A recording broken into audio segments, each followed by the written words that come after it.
8 mars, un grand jour pour le Camerounais Francis Ngannou, qui va passer son deuxième essai en boxe anglaise contre un adversaire très technique et redoutable, le puissant Anthony Joshua.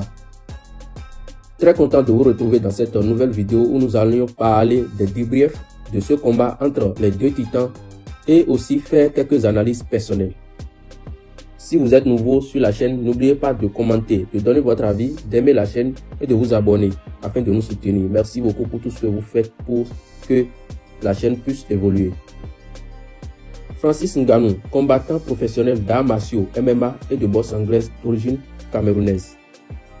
Ancien champion de l'UFC poids lourd en titre au moment de son départ de la promotion. Il est connu pour sa puissance de frappe. Il était largement considéré comme le puncher pur le plus destructeur de la division poids lourd de l'UFC. À son actif, il présente un palmarès de 20 combats au total en MMA, dont 17 victoires avec 12 victoires par KO.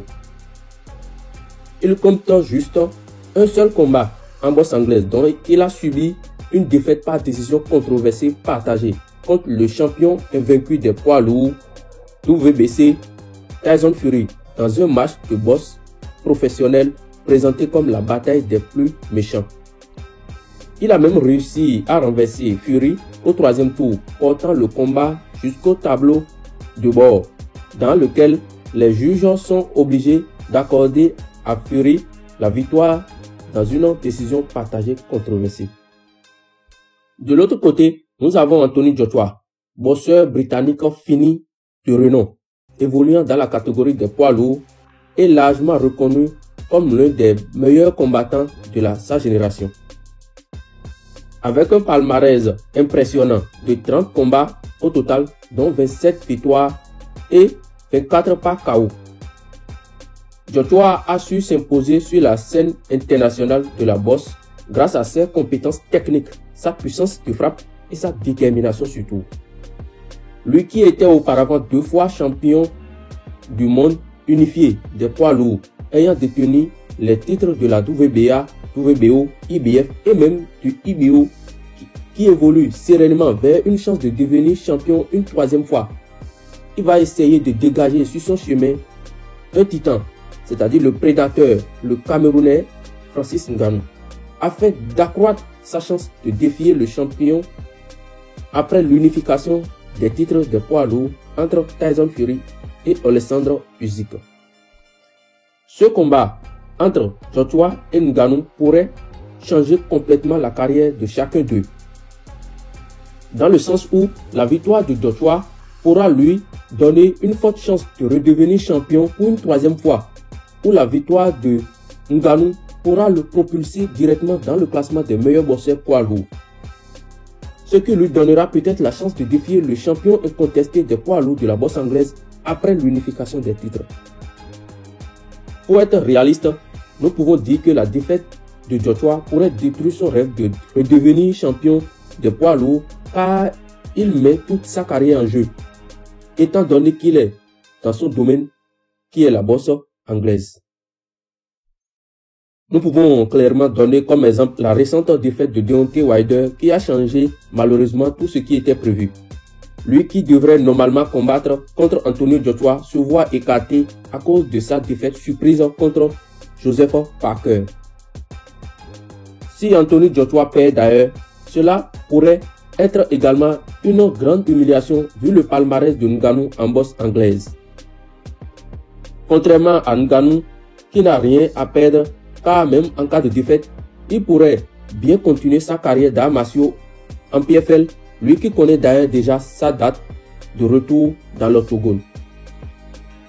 On peut donc affirmer que Joshua est la première plus grande expérience en boxe anglaise de Francis Ngannou, car vu sa prestation contre Fury, beaucoup en ont trouvé pour excuse la méforme de Fury et la prise à la légèreté du combat par Fury. Le seul moyen alors de faire taire les critiques serait de mettre KO Ngannou. Sinon, beaucoup de personnes vont surclasser directement Anthony Joshua. Au cas où Ngannou gagne ce combat, il pourrait réaffirmer que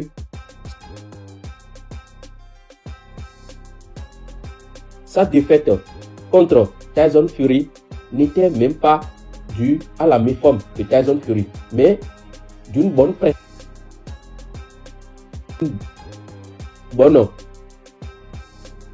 prestation de sa part. Nous savons très bien que Ngannou est déjà une star, mais cette victoire pourrait créer une grande surprise, lui donner non seulement la chance de conquérir le champion contesté après l'unification des titres, mais donner aussi la visibilité à l'organisation auquel il a signé, la PFL, et lui donner plus de raisons d'avoir quitté l'UFC. Cela pourrait être une source de motivation pour certaines personnes qui continuent de subir de l'injustice et qui ne veulent pas abandonner. Pourtant, les choses continuent de leur détruire. Cela peut également motiver d'autres personnes à quitter ce qui continue de les détruire de jour en jour, d'assumer leurs responsabilités après un choix et de ne reculer devant quoi que ce soit. Vu son histoire avec l'UFC, tout ce qu'il a gagné, qui ne font même pas le poids de son premier combat en boxe anglaise, et tout son parcours de MMA jusqu'à la boxe anglaise. Pour notre analyse personnelle, si Ngannou laisse ce combat jusqu'à la fin, il ne s'en sortira pas gagnant, parce que les juges auront plus tendance à donner la victoire à Joshua. Mais s'il arrive à mettre Joshua KO, cela pourrait directement lui donner une victoire et propulser sa chance de défier plus de combattants en boxe anglaise et dans la catégorie des poids lourds. Lui qui veut coûte que coûte déjouer les pronostics et faire croire aux gens que c'est possible de quitter les MMA pour la boxe anglaise et défier même les champions de cette catégorie. Merci de regarder cette vidéo jusqu'à la fin et n'oubliez pas de commenter, de donner votre avis et surtout de vous abonner à la chaîne. Dites-nous en commentaire si vous voyez Ngannou gagner ce combat par KO ou par décision unanime, ou bien vous voyez Anthony Joshua briser le rêve de Francis Ngannou et le stopper pour prouver sa supériorité. Sur ce, prenez soin de vous et à bientôt.